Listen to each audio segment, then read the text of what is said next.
Did she leave with Ava? Ava left and then Jean kind of split off. Yeah. No, we're done. No, we're done talking about that. Is my understanding. Okay. I think. Okay, let's turn our mics on. Just stay on. Thank you. Okay, welcome to Trenches. Hello, people in the valley and the peninsula, etc. In Anchorage.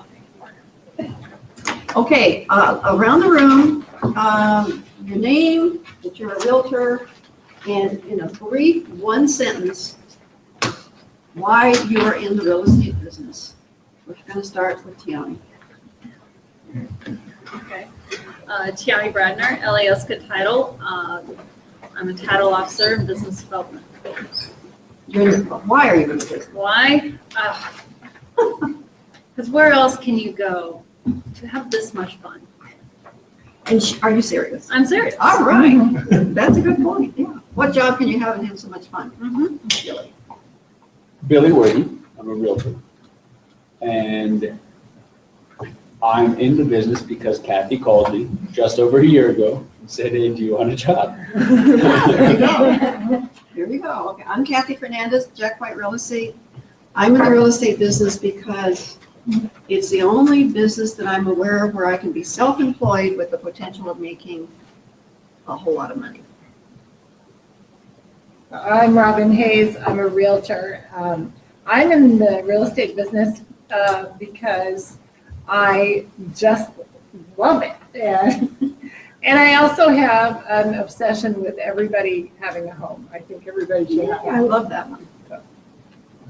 Hello, my name is Amanda, and do we say I'm a realtor, and I'm in the business because I wanted a career that I could start now, not in 5 years after I went to college, not, I wanted to start now. And so I found real estate, and that's what kept me. That's true. She said that from the first day we interviewed her.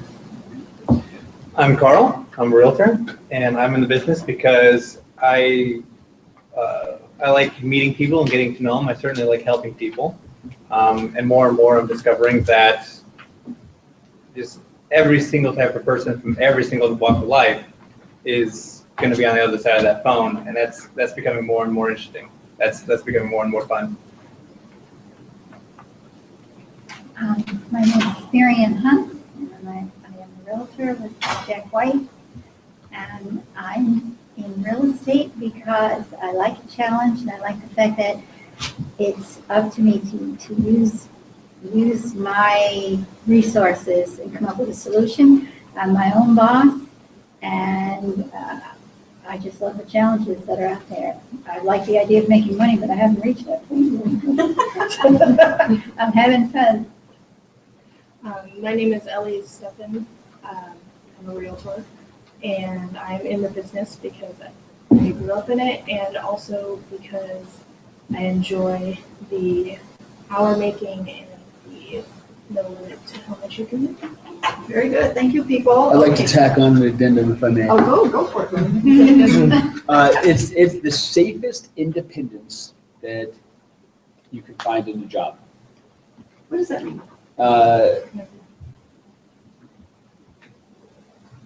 I guess there's a certain level of security. There's a blanket with the company, with Jack White, with all this, and commissions are good. So that's the level of safety. The independence comes from the hours you can choose to work. The independent. I mean, your business is based off of what you do, not necessarily what other people tell you to do. That's great. Yeah, I agree with that. If you don't make any money 1 month, it's your fault. If you make a whole bunch of money 1 month, that's because you worked really hard and did all the right baby step things to get that paycheck. And I actually kind of like the fact that we don't get paid until we finish the job. So a lot of us work real hard on transactions, we never get paid. And I think there's a learning curve there. You learn to pick and choose your transactions, right? You can't, we're not in this, we're not in the business of saving people. We're really in the business of helping them. They have to be willing to help themselves as well. We can't make somebody buy a property if they just can't, or they really don't want to go through the hoops and jumps to make it happen. And it's not our job to talk them into it either, is it? We cannot talk people into making a buying decision. In fact, I like to say that the houses sell themselves. I don't sell houses, I sell the ability to buy the house. And we sell reasons why you shouldn't buy the house, or maybe good reasons to buy the house. But the house actually sells itself.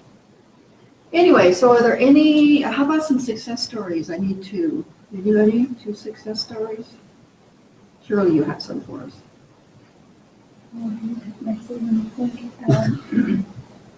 Amanda has one in a minute. Well, I have made a lot of contacts, a lot of connections, passed out my cards. May have gotten off the subject of that particular house and real estate. We got onto other personal issues, and then bring them back full circle, and they shake my hand and glad we chatted, and they take my card, and it's great. It's just feeling relaxed. And just talking to Engaging people. conversation. And talking to people. Yeah. You know, we had that experience, Carl and I had that experience yesterday with a brand new buyer. She, let me think, she was a Trulia or Zillow lead, I forget. Trulia lead, but she wanted to lease a property. We don't do leases for the most part. Now, I'm trying to talk Carl into not doing leases, but unfortunately, Robert Brown says he pays his Jack White bill with leases, so Carl's been chasing leases around, and that's okay, that's all right, we'll see what happens. We'll see how he spends that $100 instead of the $5,000 that he might have gotten. No, that's okay. We know what we're doing. But anyway, we were able to talk this potential tenant, if you will, into being a home buyer. It had never occurred to her to buy a house. She has great credit. She has saved a little bit of money. And the more we were able to convince her, and I don't want to say that we talked people into buying that house, we just talked her into thinking like a buyer rather than like a tenant.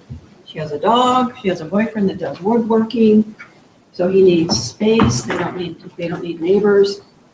We were able to talk her into becoming a buyer, and she's so excited about being a buyer. Even before our meeting, she started sending houses to me through Zillow or Trulia to identify or look at for her. And I mean, she was overwhelming me with these houses she wanted to look at.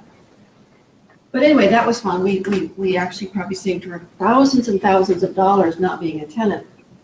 But she really liked it. She felt very comfortable with us. This was at the interview yesterday. Our interview took a couple of hours, and she started telling us all about her boyfriend's family and her boyfriend. And we sat there and we listened, of course, why not? People, it's just amazing that people will share things with you. But one of the things I've found over the years is if people share too much with you, what can go sideways? And Carl, you don't get to answer that question. If a perfect stranger shares personal data with you because they like you and they feel comfortable with you, what can possibly go sideways? You get an ARAC sign first before you had the discussion. Oh, well, that's true, and Carl did that. In fact, we did it twice with these people, because Carl's, hi, my name is Carl, sign this. That's okay. Anybody know what I'm talking about? That they can spill too much about their own transaction? Is that what you're getting at? We're getting warmer. Is We're going to it say something. because it might They can get embarrassed, they can Yes. Yes. go home and think about it and say, oh, now I made a fool of myself, and now that person knows absolutely too much about me. And they disappear in the sunset. I've had that happen. So you want to be a good listener, but you still need to maintain a business relationship, an arm's length relationship with these people. Even if at the end of that conversation you draw them back to why they're there, because you've got to allow them to get over the fact that they probably share things with you that they're not comfortable with. I've lost people, because I can be a very good listener, and I have lost clients over that. They talk, and then the next thing I know, oh, their whole mannerism is different. They don't want to buy a property. And, well, we're just not ready to buy yet. So it can be a little dangerous when they share too much with you. They will go to the realtor who knows very little about them. Anyway, just be cautious with that. But it is lovely that people trust you and they'll talk about themselves. But you got to, we'll call her again today and just get right back to business with her. It was nice to get to know you better. We get back to business. Okay, you have a success story? I have a success story for someone because she's actually busy doing this instead of being here. Stephanie Persinger, do you remember her? She today is writing her first offer. So I saw her this morning in the business meeting and she was so excited to tell me that. So I said I Great. shared in trenches for Where did the her. business come from? I did not ask her that. We were. It was in the middle of the day. Elaborate on it. Oh, yeah. Yes. It's a new home. She's working with Mishi. Oh, wow, that would be a high-end house. It's a high-end. They Wow. already went looking for furnishings and so on. And so she's kind of trying to match the offer with the amount of how much that house will actually cost. So it's a real challenge to do this, apparently, a new home being built like this. It's really a challenge. That is a challenge. That's different than selling a resale home is really different than selling new construction. We learned that, right, Billy? Yes, ma'am.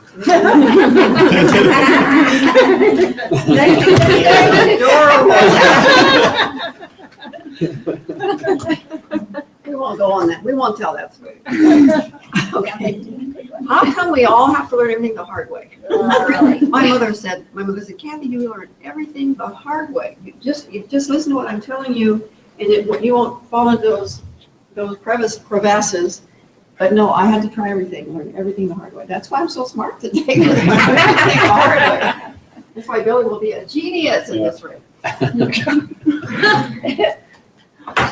Okay, any problems? Come to risk management, you'll hear about it. That was funny last week. You're famous, Bill. Any field problems besides Billy's? Any field problems? Anybody? I had a tree fall over while I was at my house.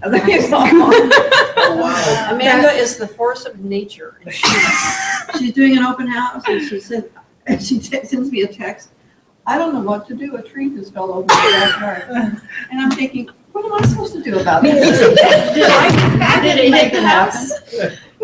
Okay, you're good. It wasn't even windy, so I figured it was Amanda's fault. Yeah. Well, I had a little issue. I was doing an open house and I just make sure the toilet seats are down in the story. You know, I don't either. I don't hardly drink anything, so I don't have to use their bathroom. You know, I just don't go there. But anyway, so all the toilet seats are down, everything is fine.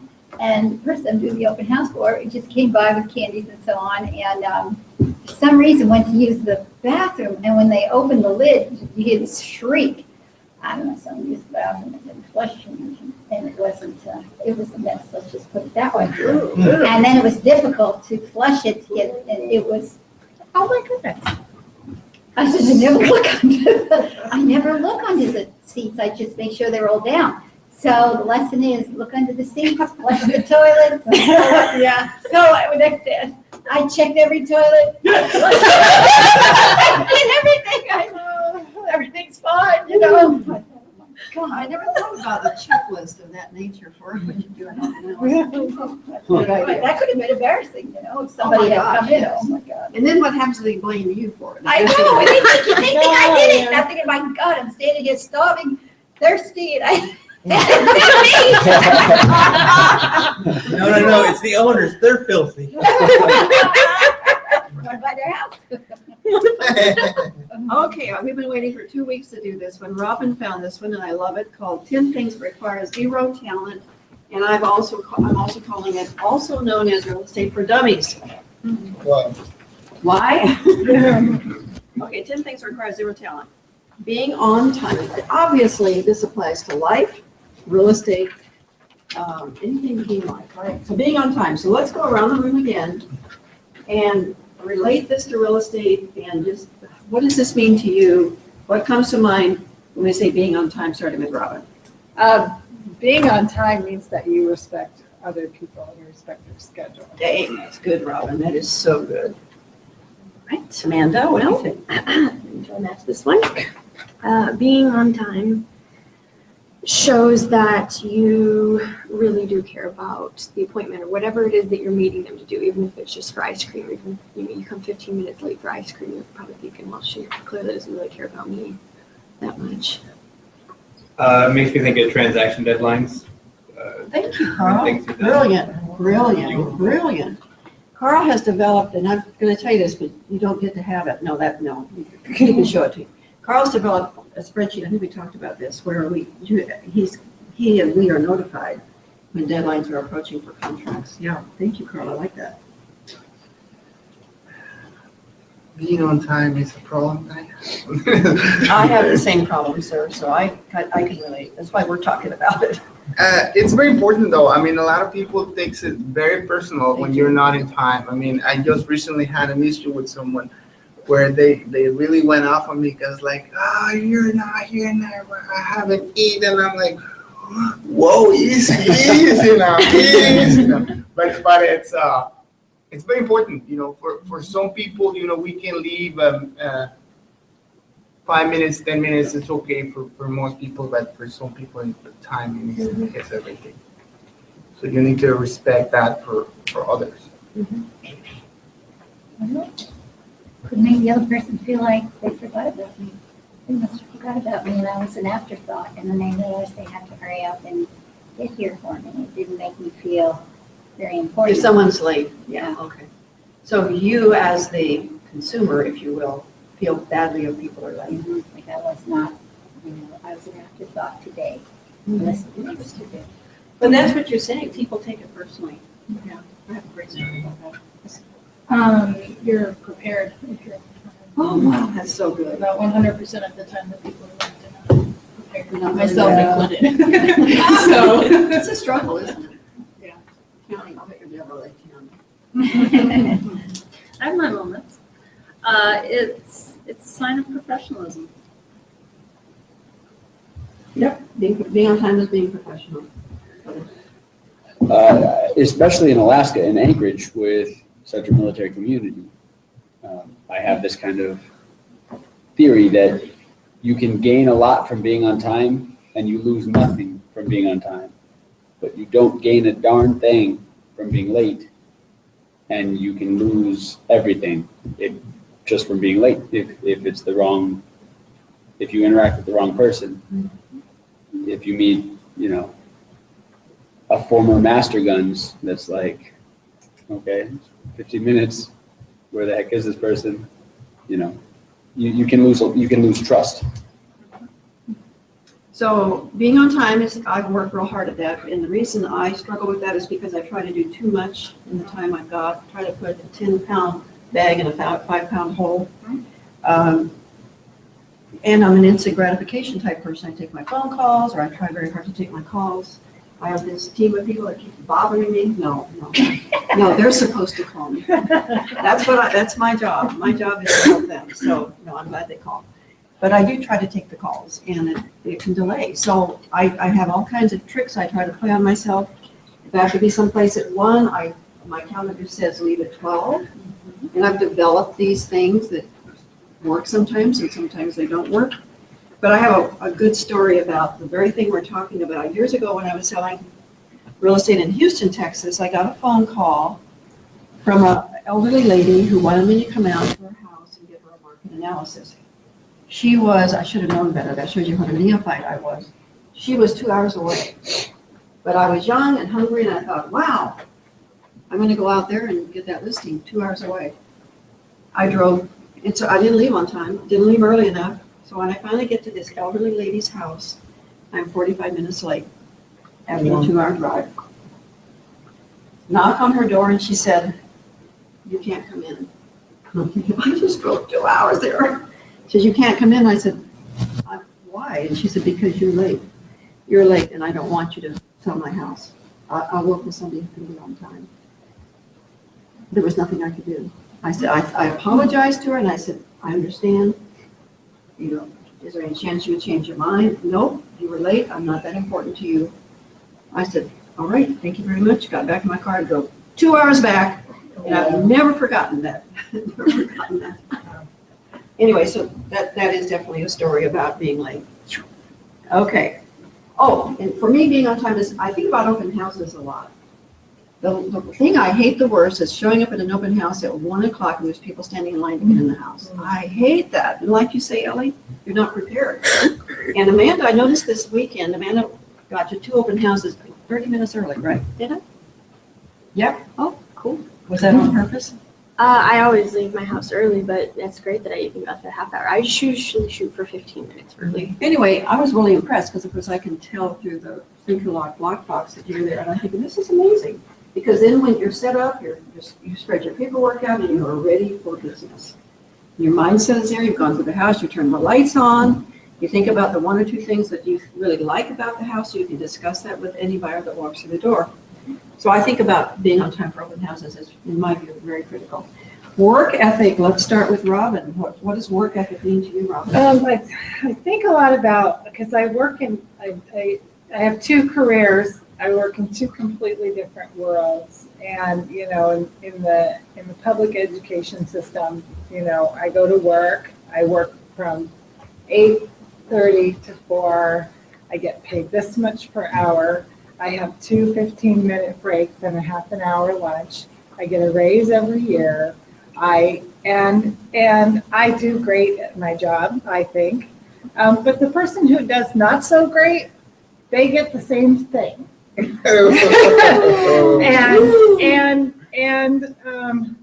I talk to Kathy a lot about people with the institutional mindset as opposed to the entrepreneurial mindset. So that's why I think why coming here is so different, because people are so motivated, and if they're not, you know, things aren't happening, they're asking people, why isn't this happening for me? Or they're going out and doing things, they're finding answers, and their pay matches their effort. In this business. Yeah, and so I could come to work every day at 8:30 to 4, and I take 2 15-minute breaks and a half an hour lunch. But it's not going to do anything for me. It's not. I have to be better than the next person. I have to be the best me. And so the work ethic definitely of the entrepreneurial person is definitely Has to be Yeah. better. A lot of people, and I'm not picking on military, but a lot of people who have been career military people, they get out of the military and they come into real estate, they many times fail because they're not entrepreneurial. They only do what people have told them to do. And that doesn't mean you by any means, but that is a common problem.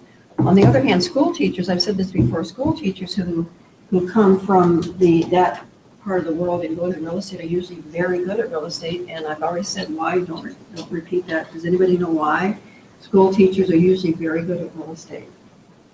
Because they used to deal with children. Yes, ma'am, or sir. They're used to dealing with children. Yes. Counseling, all the time counseling. Work ethic, Amanda. What does work ethic mean to me? That means that you show up to work on time, you do what you need to do, and I don't know, that's your job. I used to work in a place where they were all grown people and I was the youngest there, and everyone would show up late or, you know, be half an hour late back from lunch or something like that. And I never worried about my job when I worked there because I was always on time. I was always back from lunch on time, and you know, and I always did good numbers and everything like that. So to me, I guess it's just doing good at what you're supposed to be doing. What do you mean? Work ethic. I mean, I think it can just be explained with the simple math formula. If you work 80% of what your ability is, you're going to make 80% of what you couldn't. Wow. Wow. Where are you going to put it? And maybe if you work 50%, you'll probably starve. Okay. I mean, work ethic for me is following through, you know. If you promise something to someone, you gotta do it. You gotta follow through. You gotta make it to your goal, and so that everyone can succeed. Work ethic is something you work for, you earn, you're not entitled to it just because you passed a test and they hired you and you wear the pin and so on. You're entitled. You're not entitled, you have to earn it. And it's not something that it's in the books.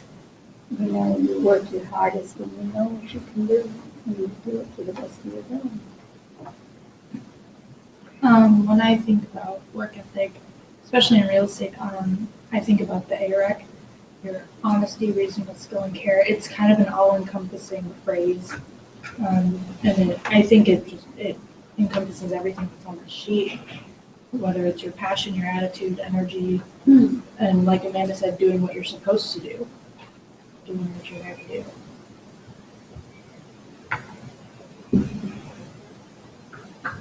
For me, work ethic goes back to being a very small child and having, and I still hear it in my ears all the time when I start to slack off and go, good enough is good enough. And it's not. You either do it or you don't. But if you do it, you need to do it with a spirit of excellence. Work ethic to me means dotting I's, crossing T's. For me, it's thinking outside the box. I'm always thinking about what if. So you say this is what should happen, but what are you going to do if it doesn't happen? So work ethic for me is going the extra mile of thinking through the transaction, doing the right thing for your clients, maybe not doing something because it may not be the right thing. You can't make decisions for your clients, but they look to you to hold their hand and guide them in the right direction and not waste their money or waste their time. Think outside the box all the time. Work ethic. Work ethic was beat into me by my brother. I had the tender age of 18. And a lot of it has to do with accomplishing the task at hand. Not saying, I wasn't able to do this because this, that, and the other. If you're not able to do it because of one thing, then try a different way and try as many ways as it takes until it works. Mission accomplishment. I might jump off Billy's thing there. That makes me think work ethic kind of needs to go along with having a goal. I mean, you can work really hard in every single direction, or you have a goal, work really hard in one direction, and that's probably going to be better for you. Yeah, I mean, there's a goal for everything. I mean, I can't think of a situation where there isn't a goal, even if it's just implied. If all you're doing is calling people, well, your goal is to get one of those people as a client. So that's the goal, mission accomplishment. Okay, that person didn't want to buy it, so I'm going to call another one until I get one. And it doesn't necessarily have to be time sensitive. Like it doesn't have to. It's not. Work. I don't know. I was going to go off on a tangent, but in the interest of time, I'm not going to. But something you said, or maybe Carl said, made me think work ethic. A good example of work ethic or not is, let's talk about our home warranties for a minute. A lot of realtors prefer not to take the time to offer a warranty to a seller or a buyer client because, oh dear, now I have to explain it. It's all I can do to get someone to sign a purchase and sale agreement. All I can do to get them to agree to make a buying decision, and now I've got to talk about the warranty. You have to talk to people about that option, that warranty option. And I mean, it's not hard to get a buyer to tell a buyer, you know what, I got to get you to sign that you waive the opportunity for a warranty. I've got to get you to sign that you either want it or you don't want it. Just go ahead, and if you don't want it, it's okay, sign it. That's a lack of work ethic because you haven't taken the time to explain the value of the warranty to that buyer and seller, which could save them thousands of dollars if they opted for a warranty. Once you've explained it to them and they opt not to buy it, then okay, you've done your job. But I saw that a lot years ago when the warranty first came out, and I still see it today. So we have an obligation. That's something that we're supposed to tell our clients about. Effort. Robin.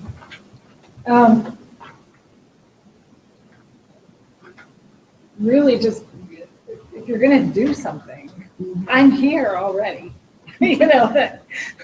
So that's kind of, I think of that a lot at open houses, like I'm here already.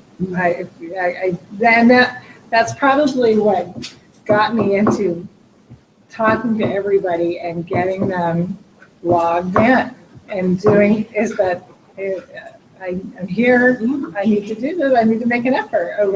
Why would I be here? I Right. didn't have to schedule myself this day. How many people do open houses and stay on their cell phone and never engage with that customer? How many people do that? A lot of people do that.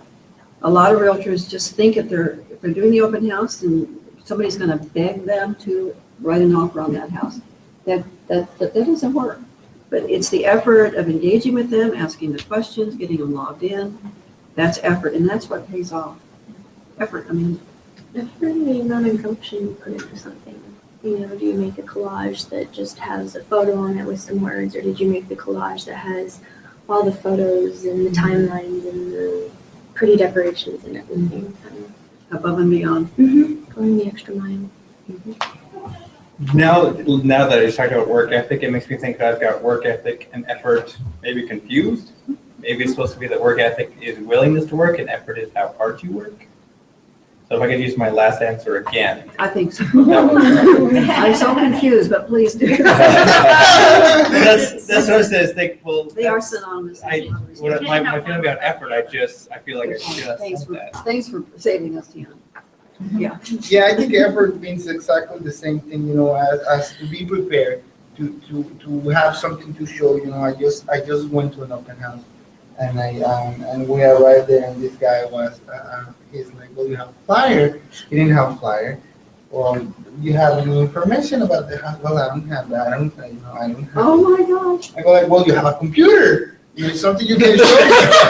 No, I don't have it. And I'm like, whoa, man, you were lacking a lot of effort there, Isn't that amazing? I mean, truly, it's, you gotta have something to provide. Yeah. Because people wanna see, You have to make an effort, yeah. people wanna see something, That wasn't a Jack White realtor, I hope. No. I'll bet it was Keller Williams. Yep. Is that on the Ryan Tollefson team? I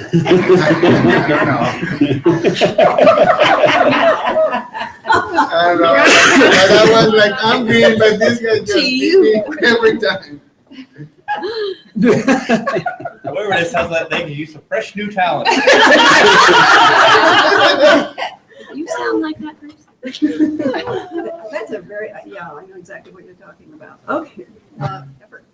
Along those lines, at an open house, for instance, you've done your best to assist showing the house, and getting it all nice and proper. But it may not be the house, so you have those extra sheets that you ran off with 10 or more others, and then you show them. This shows you how many days it's been on the market, so you might want to make an offer. And you tell them all these little extra things they might want to know. Yeah, and then you take the card and say, "Why you didn't see that house?" He didn't even have cards on. Oh my God! Oh, I know he was on. I don't think that was a realtor, man. I think that was just Yeah. Sure it wasn't just the neighbor trying to sell the house. He presented his realtor, so I don't know. If I don't do a full-blown market analysis of the neighborhood where I'm doing an open house, if I don't take that with me with copies to hand out with my business card on it, I feel like I shouldn't even be there. In fact, I feel like one hand's tied behind my back. So having that information is everything. It makes me think about the marketing aspect of real estate. You can put a house on the market and yeah, to some extent, houses and properties do sell themselves, but if people don't know about it, it's not going to happen. So that's a really big, important part of real estate is the marketing effort that you put it in front of other licensees, potential buyers, your own buyers. Good point. Yeah, effort, especially on your business. I have to agree with Carl that effort and work ethic, you can't have one without the other. You can't do something halfway. If you're going to do something well, and you're only going to put in 80% of the effort, well, you've already gone to 80%. Why not go to 100 or go 110? If you're going to do a full market analysis, or a CMA on a house, throw in, take 10 more minutes and get that extra little bit of information that sets you apart. It makes you memorable. Do everything to that spirit, the full extent of your experience. Totally agree. Okay, effort for me. Effort. We've already said a lot of things. Let me think. Effort. My fallback could be that market analysis for the open house. Effort for me and the team is we do everything possible in marketing to sell a house. We pay for our print advertising. We have, because we're always online. Once you're in the real estate book and you're in the AD and you're also online. We do the shoe signs, we do the flyers. I pay my daughter to keep the flyer boxes stocked with flyers. We have disclosure packages in the house, Professional photos. Yeah, professional photos, that's true. So that's effort, and it does make a difference. It makes difference. Effort. I wrote down that effort really counts when you're not good at something. And I wrote down that That's a good point. that if you're good, if you're doing what you're supposed to, it's work ethic.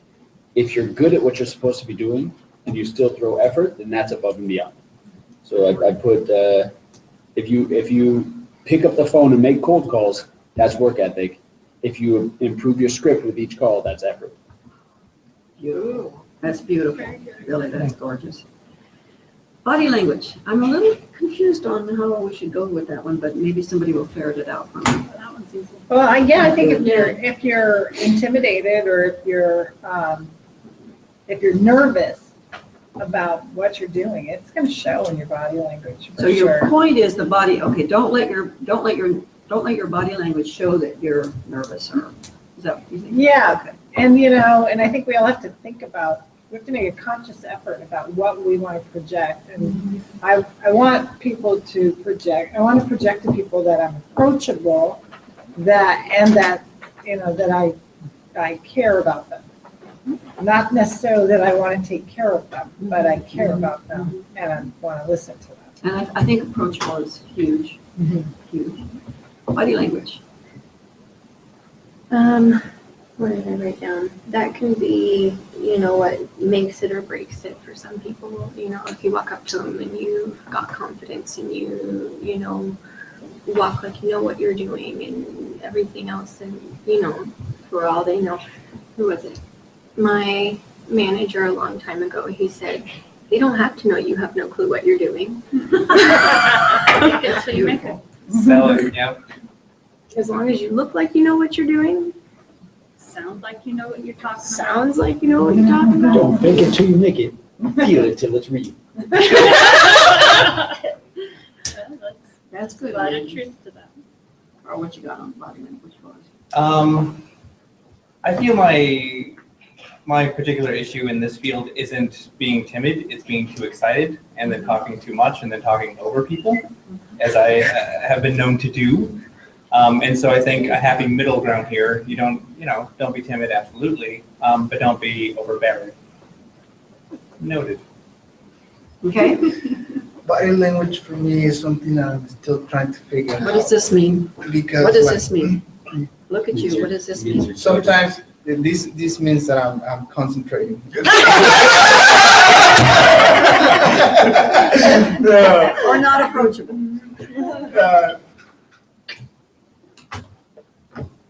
I'm trying to figure it out because sometimes you give people confidence, and then you too confident where the point that you become intimidating, and that is something that I'm trying to work. You got to find a medium where you're not too intimidating people because they look at you and they look at you, how you present yourself, and sometimes that is too much for some certain. Do you think you're intimidating with your body language? Maybe for a certain kind of people, I am. And what do you do to make that go away? Well, I usually give them some space and try to reapproach them differently. But that's about it. You do come across very confident, I think. Mm-hmm. And I think in many ways it really overcomes people. Well, this lays to the chart. There's something else there. And and then that's when I generally give them their space and reapproach them. give them some time and then reapproach them again, maybe less energetic the second time because, but yeah, I've been losing a lot of that, so maybe I need to become less confident. No, but real estate, I think it's maybe one of the few professions where you have to almost reinvent yourself. You have to figure out what it is about you that people either like or they don't like. Mhm. And that's really important because you need people to like you and trust you if they're going to spend lots of money on your advice. And so I learned years ago that I had to really stop and think about how I was affecting people and had to adjust, reinvent myself a little bit. I was very surprised to learn that because, like I've said too many times, in my early 20s, I thought I was the cat's meow, but when I started selling real estate in my early 30s, it wasn't working. And I learned, wait a minute, it's not you, Kathy. That's, you're the problem. It's not them. So you need to fix yourself. Anyway, body language. I think body language works both ways. And then the door opens and people come in and they scurry around and they look up at you. Some will offer their hands, some won't. I kind of look at the people and take a cue from their body language, how far should I start or wait? Like, do they want to, you can sort of feel them out, and I take my cue from them and how That's right. they react. Another thing too, and I wanted to share, somebody a long time ago said to me, something I was criticizing myself about, in a profession, I'm just putting myself down, oh my gosh, I don't know how to do this, I'm so bad at this. And this person, they were another ethnicity, not white, Caucasian, and she looked at me and she said, it's probably the best advice I've had, she said, never put yourself down, ever. Whether you're right or wrong, never put yourself down. And the reason she said is because there's enough people out in this world that are ready, willing, going to do it for you. So don't do it to yourself. I don't want to hear you put yourself down. And it would just shock me. I mean, but I thought about that. I knew I was thinking, oh my God, I'm so horrible at this.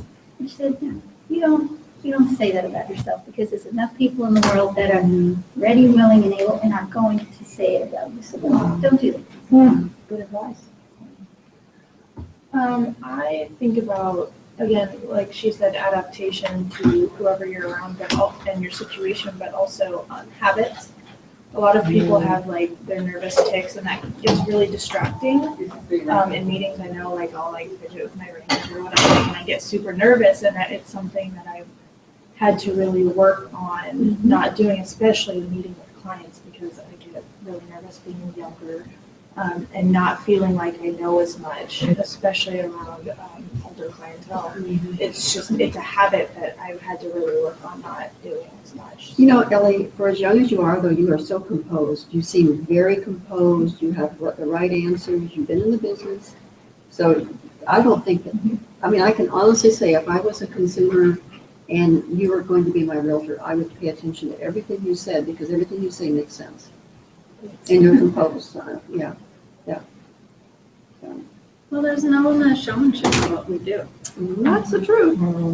We have to, and your body language says everything about you, from the way that you hold yourself, the way you cross your arms. Like when Abraham was sitting back like this, that is actually a classic defensive posture. Absolutely. That people fall into.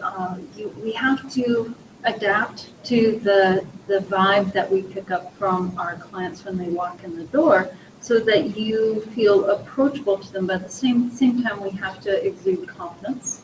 It's everything from a handshake, from eye contact, how you speak with people, how you hold yourself. Having for sales, you want to be upbeat and energetic, but not over the top with nervousness or where you're dominating. It's more important about what they say to you, not what you say to them.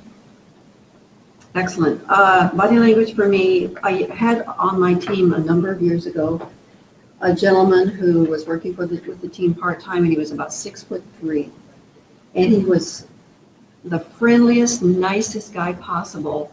But when he would talk with you, if you're here and you're a little lady, he would be right here looking down on the top of your head. And I didn't know he was we went on a listing appointment together, and I think it was his client or his neighbor, And the minute we got to the door, and I can't even think of his name, frankly, anymore, but he stepped up and he stood right in that poor young lady's face. And I went, and I think I took his arm and I just pulled him back a little bit. And later I said, you've got to learn to stay out of people's space. You make them so uncomfortable. No one's going to do business with you. And he had to work hard at that because he was so used to being in people's space. And when Abraham crossed his arms like this, and I did the same thing, that's called, in our business or any sales business, that's called mirroring.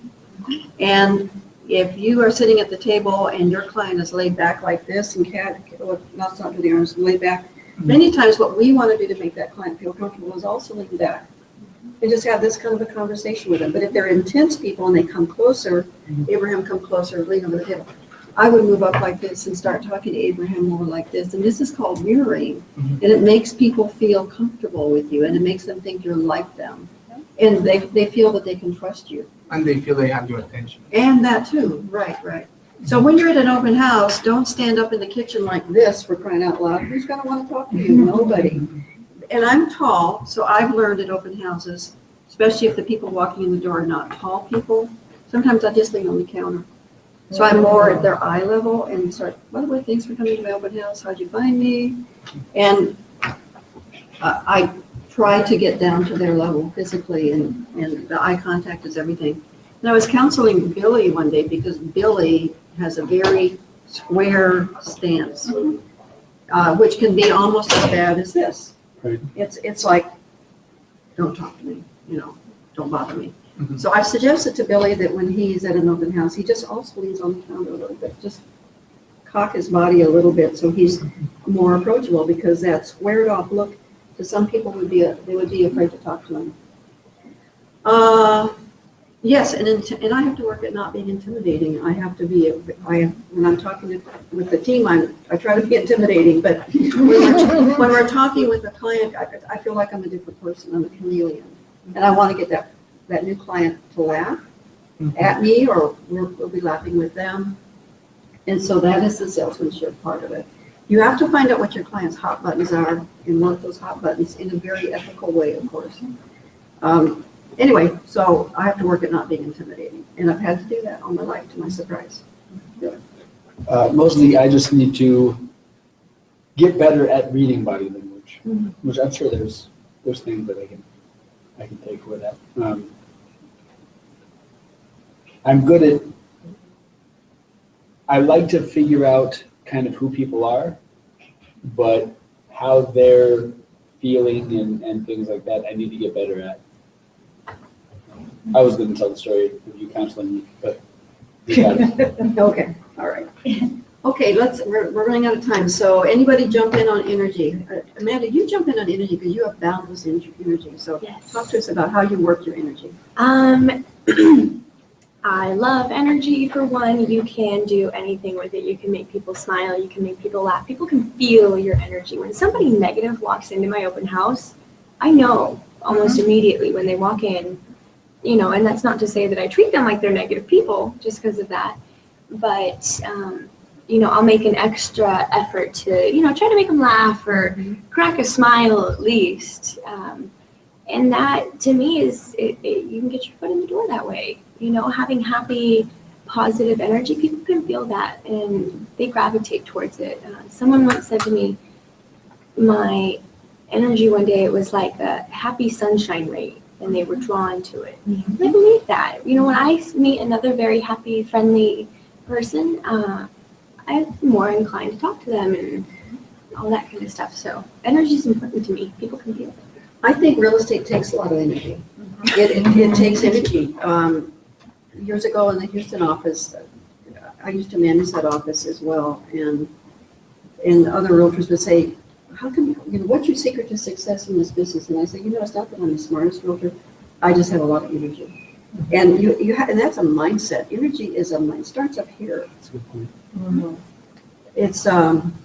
It's not just being healthy and having good health, it's having the right attitude. So I think probably energy and attitude are almost the same thing, except, but you have to have the right energy, which is also therefore the right attitude. Anybody want to talk about attitude?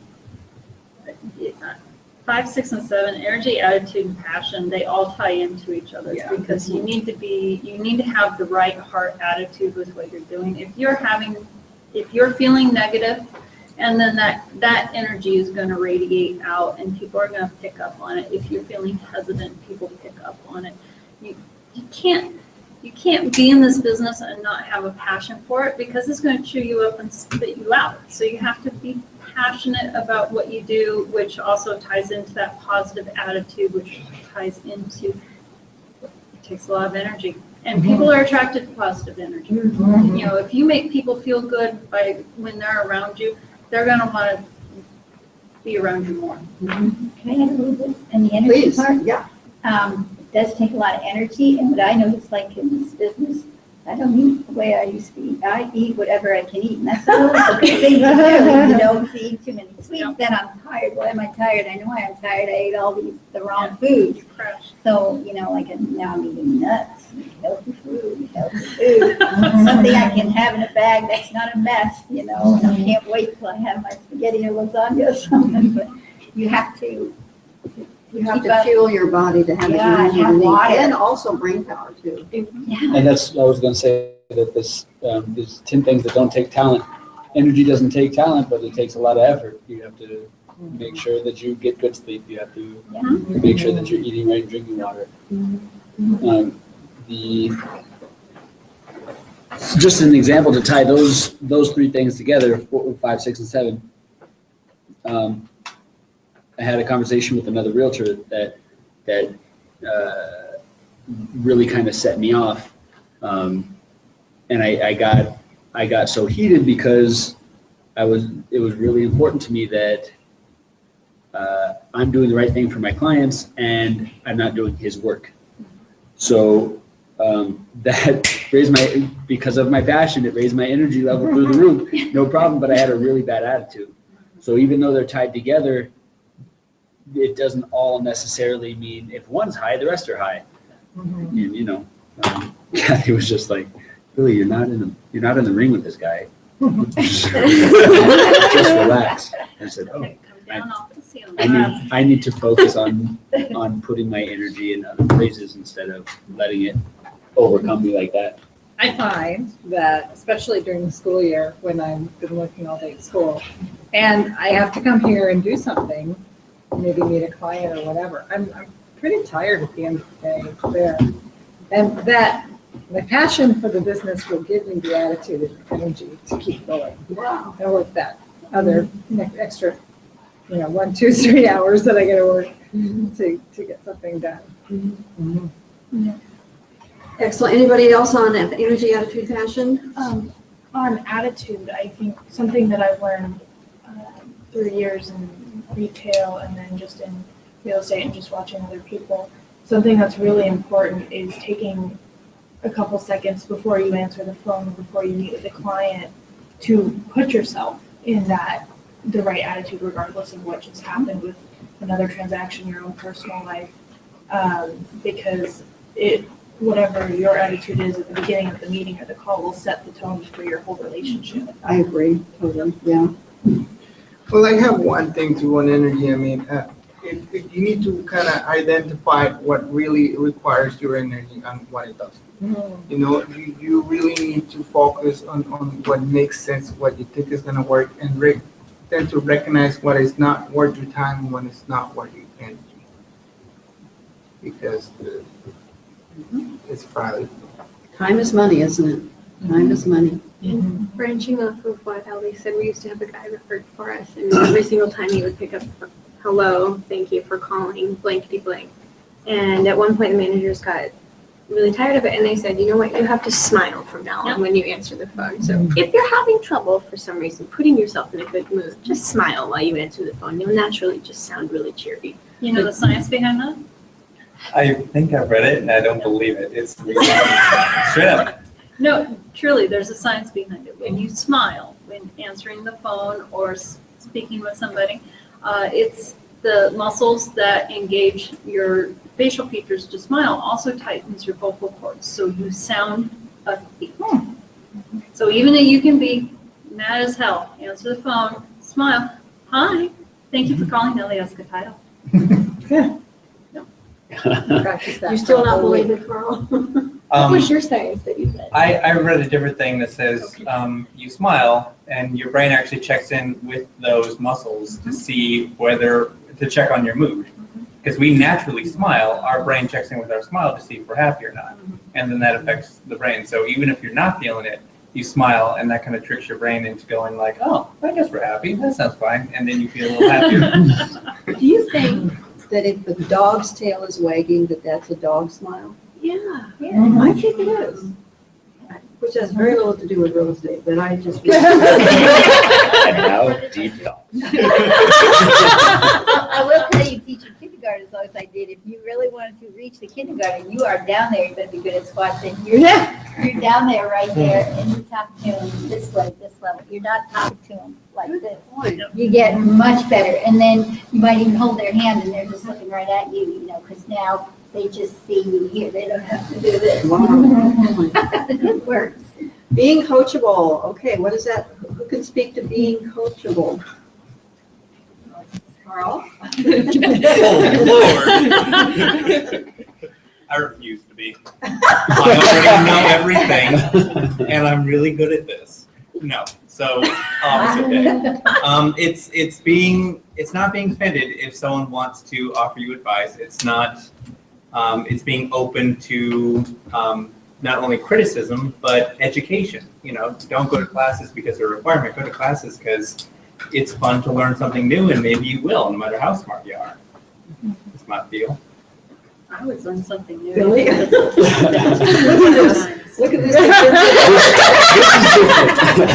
This is my backwards posture. Right. I agree very much with the being coachable is more than just someone coaching you. It's being open to education, whether it's through experiences or whatever. Let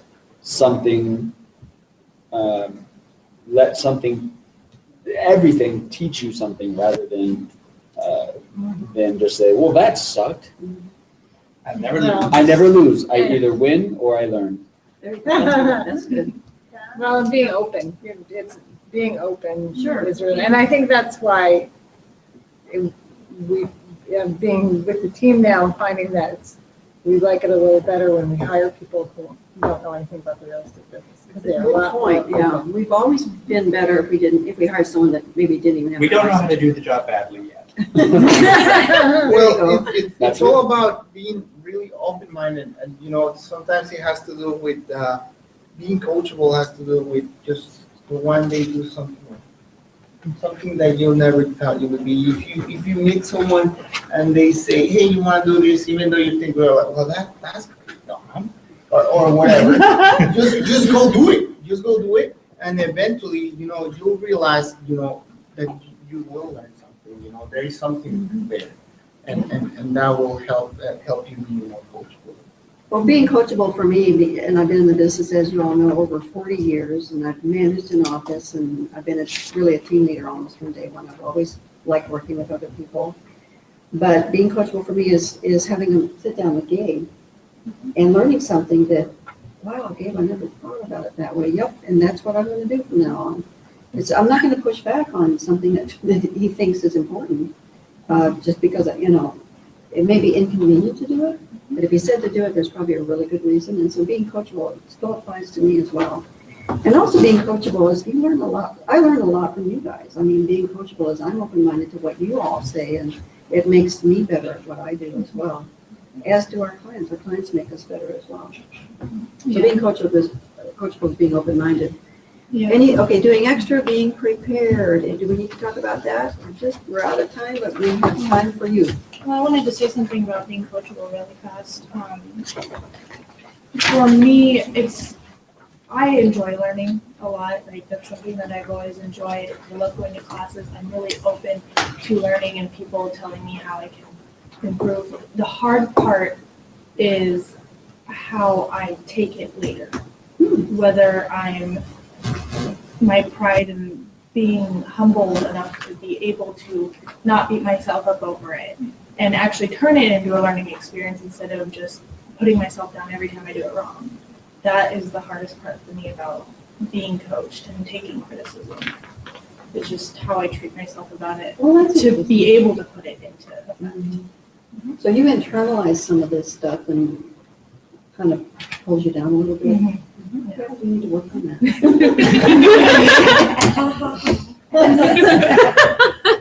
Anything else from anybody? Doing extra, being prepared, being coachable. Awesome. Robin, thank you for this. This was great. Robin found this for us. How about a round of applause for Robin?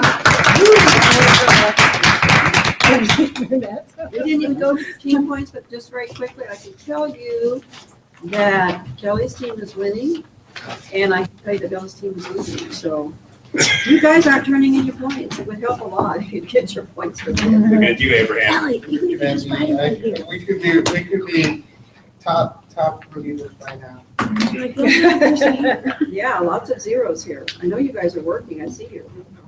Get some points turned in if you don't mind to Amanda. You guys have a great week. We'll see you next Tuesday. You may email them to me. You can walk into my office and hand me the sheet with your points written on it. You can telepathically send them to me if you're capable.